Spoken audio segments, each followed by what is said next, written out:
বিষয়টি ডিসক্লোজ করছি না। আগামীকালকে আমাদের একটি ব্রিফিং এর মধ্য দিয়ে সবকিছু জানিয়ে দেওয়া হবে। আমরা শুধু এতটুকু বলতে পারি যে ঢাকা বিশ্ববিদ্যালয়কে আমরা এখানে প্রাধান্য দিচ্ছি, যে ঢাকা বিশ্ববিদ্যালয় নিয়ে যারা ভাবে আমরা এখানে কোনো জাতীয় নেত্রী প্রডিউস করার জন্য আমরা ডাকসুকে ব্যবহার করতে চাই না। আপনারা এতক্ষণ যার বক্তব্য শুনলেন তিনি হচ্ছেন আমাদের সুপরিচিত প্রিয় মুখ, মোটামুটি সবাই তাকে চিনেন। তিনি হচ্ছেন বৈষম্য বিরোধী ছাত্র আন্দোলনের মুখপাত্র উমামা ফাতেমা। তিনি একটি রাজনৈতিক সংগঠনের সাথেও জড়িত, এনসিপি নামক সংগঠন, যেটা নতুন সংগঠন আপনারা জানেন ছাত্রদের, সেটার সাথে তিনি সরাসরি জড়িত।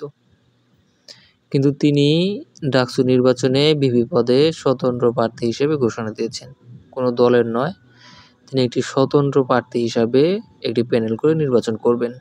বিশেষ করে যোগ্যতা এবং অভিজ্ঞতা শুধুমাত্র নামের কারণে না বা পরিচিতির কারণে না, যাদের কাজ আছে, যোগ্যতা আছে এবং অভিজ্ঞতা। তিনি প্রতিজ্ঞা করেছেন শিক্ষার্থীদের অধিকার প্রতিষ্ঠা করবেন, অন্যায়, অত্যাচার, বৈষম্য সবকিছুর বিরুদ্ধে একাই প্রচেষ্টা চালিয়ে যাবেন, শিক্ষার্থীদের চাওয়া পাওয়া পূরণ করবেন।